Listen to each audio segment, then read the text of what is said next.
அண்ணாமலை முந்திரிக்கொட்டைத்தனமாக இதிலே வந்து விமர்சனம் செய்தது, எங்கள் மீது வழக்கு பதிவு செய்ய சொன்னது உள்நோக்கம் கொண்டது. வண்டியே மோதவில்லை என்கிற போது அண்ணாமலை எந்த புலனாய்வு அறிக்கையை பெற்றார்? வண்டி பைக்கில் மோதிச்சுன்னு சொல்றதுக்கு யார் அவருக்கு உறுதிப்படுத்தியது?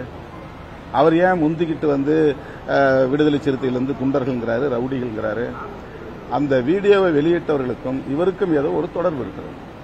ஏன் இறங்கல, ஏன் தடுக்கல அப்படிங்கிற கேள்வி தான் அவர் எழுப்புறாரு.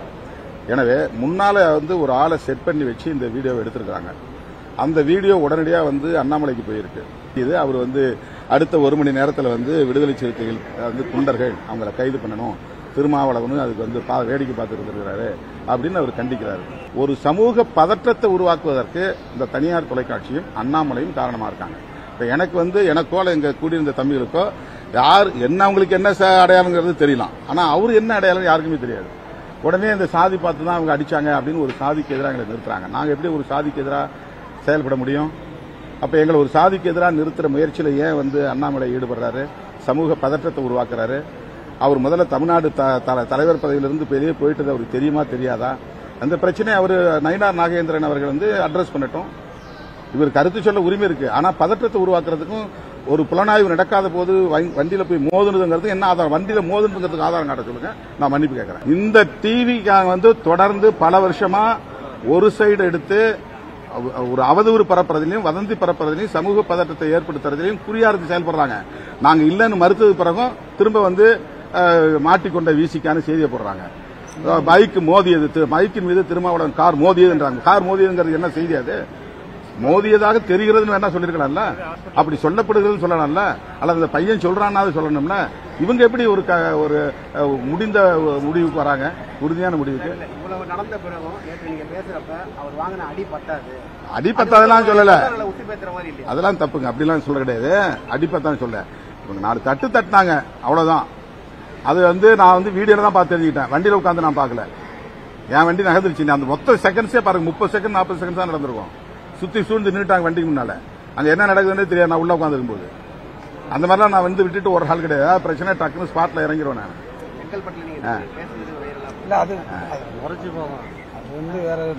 வேற டைமென்ஷன் சொல்றாங்க. அதாவது என்ன, ஒரு கட்சி தலைவருடைய அடங்க மருங்கிறதுக்கான முழக்கம் வேறுங்க.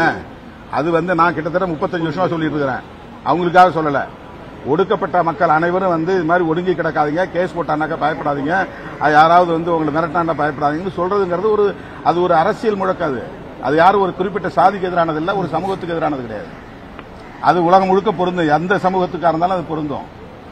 செங்கல்பட்டு நீங்க என்ன சொன்னீங்கன்னா, அவர் வந்து எதுவாக இருந்தா நான் என்ன சொன்னா, அவங்க யாரும் திட்டமிட்டு அடிக்கல, அவன் முறைக்கிறான், திரும்ப முறைக்கிறான். எஸ்கார்ட் போலீஸ் வந்து சொல்றாங்கல்ல, தம்பி ஒதுங்க, என்ன ஒதுங்கி இருக்கலாம்ல, அதுக்கு அடுத்து இருக்கிற தம்பிங்கெல்லாம் ஒதுங்க சொல்றாங்கல்ல, ஒதுங்கலாம். அப்ப என்ன நோக்கம்? வண்டி மோதி கீழே விழல, இல்ல வண்டி மோதி ஒரு ஏதாவது ஸ்கிராட்ச் இருக்கா காட்டுங்க, ஒரு டெஸ்ட் எடுங்க. இந்த வண்டி அந்த வண்டி மோதுங்கிறதுக்கு ஏதாவது பெயிண்ட் ஒட்டிருக்கும்ல. எந்த இன்வெஸ்டிகேஷன் நடக்காத போது வண்டி மோதிதுன்னு ஏன் சொல்லணும்? அப்ப ஒரு சமூக பதற்றத்தை உருவாக்குறதுக்கு முயற்சிக்கிறாங்கல்ல, அந்த டிவி மட்டும்தான் அதை செய்யுது. திரும்ப செய்யறாங்களா? மறுபடியும் போய் ஒரே ஆள் போய் அவங்கள்ட்ட பேட்டி எடுக்கிறது, இவங்கள்ட்ட பேட்டி எடுக்கிறது, ஒரு 3-4 பேர்ட்ட பேட்டி எடுத்து அது அவங்க வந்து சமூகத்தெல்லாம் பேர சொல்லி திருமாவளவன் அடிக்க சொன்னாரு பேட்டி வாங்கி போடுறாங்க. இது உண்மையா? இதெல்லாம் நீங்க ஒத்துக்கிறீங்களா? இதுதான் உங்க ஊடக அறமா? இது உண்மையை திரிக்கிறது தான் ஊடக அறமா? அது ஒரு நேர்மை வேண்டாமா ஊடகத்துக்கு? ஒன் சைடு எடுத்து செய்வாங்க, அவதூறு பரப்புவாங்க, வதந்தியை பரப்புவாங்க, சமூக பதற்றத்தை பரப்புவாங்க. அதையெல்லாம் ஊடக சங்கங்கள் வந்து அங்கீகரிக்குதா? அப்போ பைக் மோதி இருக்கிறதுக்கு நீ ஆதாரம் காட்டுங்க. மற்ற சங்கங்கள்லாம் இன்னைக்கு என்ன கண்டிச்சிருக்காங்கல்ல, அந்த சங்கங்கள் எடுத்து இந்த ஃபுட்டேஜ் இருந்தா எடுத்து காட்டுங்க. உன் கார் வந்து அதுல மோதிச்சு, அதனால தான் அந்த செய்தியை போட்டாங்கன்னு காட்டுங்க. நீங்க என்ன சொன்னாலும் நான் கேட்டுக்கிறேன், பொது இடத்துல நான் மன்னிப்பு கேட்கிறேன். அவங்களுக்கு என்னென்ன வேலை? அவங்களுக்கு வேலை இல்ல, மிரட்டுறதா அவங்களுக்கு வேலை. அதனால் திரும்ப நான் சொல்வது இதுதான், அண்ணன் திருமாவளவன் அவர்கள் முதலமைச்சர் ஐயாவை போய் சந்திக்கிறாங்க. சந்திங்க. முதலமைச்சரை சந்திச்சு என்ன சொல்றாங்க? அவர் கார்ல போனாரா? இன்னைக்கு பல வீடியோ நாம பாக்குறோம், தனியார் தொலைக்காட்சி நிறுவனம் பல வீடியோ போட்டு காட்டுறீங்க. அந்த 2 வீலர்ல கார் அடித்தது மிக தெளிவாக, தெளிவாக நமக்கு தெரியுது. அந்த வீடியோ கேப்சர் ஆனது பாத்தீங்கன்னா மிக தெளிவா அந்த 2 வீலர்ல அடிக்கிறாங்க. அதெல்லாம் மறைச்சிட்டு இன்னைக்கு அண்ணன் திருமாவளவன் அவர்கள் ஸ்டாலின் அவங்களை போய் பார்த்து, இது எப்படி இருக்குன்னா, இவர்களை காப்பாற்றிக் கொள்வதற்காக ஆட்சி நடக்குது. ஒரு சாதாரண ரோட்ல போற மனிதரை போய் நீங்க தட்டுறீங்க, கேட்டா முறைச்சு பார்த்தாரு 4 தட்டு தட்டுனுங்கிறீங்க. அதுக்கப்புறம் மருத்துவமனையில போய் நெஞ்சு வலின்னு படுத்திருந்தா அதையும் கேவலப்படுத்துறீங்க. அதை கேள்வி கேட்டா என்னைய மிரட்டுறீங்க. அதை தாண்டி முதலமைச்சரை போய் பார்த்து கம்ப்ளைண்ட் கொடுப்பீங்க. அதுவும் திருமாவளவன் பத்திரிகையாளர் சந்திப்பில் என் பேரை இழுத்து நான் தான் இதற்கு பின்னாடி இருந்தங்கிறார். அந்த டூ வீலர் காரலையும் தெரியாது, யாருன்னே தெரியாது. நான் சாமானிய மனிதனாக குரல் கொடுக்கின்றேன். என்னை போல நீங்களும் குரல் கொடுக்கிறீங்க. அதனால் திருமாவளவன் அவர்கள் இதெல்லாம் விட்டுட்டு நாகரிகமான அரசியலுக்கு வரணும். இது போன்ற வன்முறை, வெறுப்பு அரசியல், மிரட்டுவது, ரோட்ல போறவங்களை இடிப்பது, கேள்வி கேட்டா அடிக்க போவது, இது எந்த விதமான அரசியல்? இவங்க தமிழ்நாட்டில் என்ன மாற்றத்தை கொடுக்க போறாங்க? இவர்களால் என்ன மாற்றம் நடக்கும்? வன்முறை அரசியல்னால யாருக்கு என்ன லாபம்? அதனால அதற்கெல்லாம் நாங்கள் பயப்பட போவது கிடையாது. உங்களுக்கு தெரியும், அண்ணாமலை பொறுத்த வரைக்கும் ஒரு அடி அடிச்சா 2 அடி கொடுக்குறாங்க. மொத்தம் மாதிரி வாங்கிட்டு போற அல்ல இல்ல. அதனால அதற்கும் தயார் தான். நீங்க வரனா வாங்க. அதனால இந்த உருட்டல் மிரட்டல் என்கிட்ட வச்சுக்காதீங்க. இதையெல்லாம் பார்த்து காவல்துறை அதிகாரியாக இருந்து அரசியலுக்கு வந்திருக்கேன்.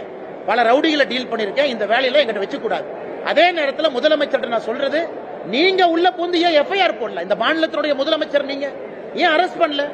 மிக தெளிவாக ரோட்ல வன்முறை நடந்திருக்கு. உங்களுடைய கூட்டணி கட்சியை சார்ந்தவங்க எம்பி கார்ல இருக்காரு, அவர் இறங்குறாரு, சுத்தி அத்தனை பேர் இருக்காங்க. அப்ப முதலமைச்சர் அவர்கள் சாமானிய மனிதனுக்கு ஒரு பாதுகாப்பு கொடுக்க முடியலனா காவல்துறையினுடைய அமைச்சராக இருக்கக்கூடிய மு.க. ஸ்டாலின் அவர்கள் அந்த பதவியில் உட்காரணுமா? ஒரு சாமானிய மனிதனுடைய பாதுகாப்பை உறுதி செய்ய முடியவில்லை என்றால் முதலமைச்சர் என்கின்ற நாட்கள் எதுக்கு வேணும்? அப்ப சாமானிய மனிதனுடைய பாதுகாப்பு முக்கியம் இல்ல, கூட்டணி கட்சி அண்ணா திருமாவளவன் தான் முக்கியம் என்று முதலமைச்சர் அவரும் முடிவெடுத்துட்டார். இதை தமிழக மக்கள் அண்ணா இன்னைக்கெல்லாம் அந்த காலம் மாதிரி இல்ல, டிவியில நீங்க அத்தனை ஆங்கிள் போட்டோ எடுக்கிறீங்க, இந்த ஆங்கிள் அந்த ஆங்கிள் போடுறீங்க, தனியார் தொலைக்காட்சி எல்லாத்தையும் நம்ம பாக்குறோம், வேறு வேறு ஆங்கிள் காட்டுறீங்க. சாமானிய மனிதனுக்கு தெரிந்துவிடும் யார் ஏமாத்துறாங்க, யாரு பொய் சொல்றாங்க. அதனால் முதலமைச்சர் இதில் தலையிட்டு நடவடிக்கை எடுத்து காவல்துறையினுடைய மானத்தையும் அரசனுடைய மானத்தையும் காப்பாற்றணும்.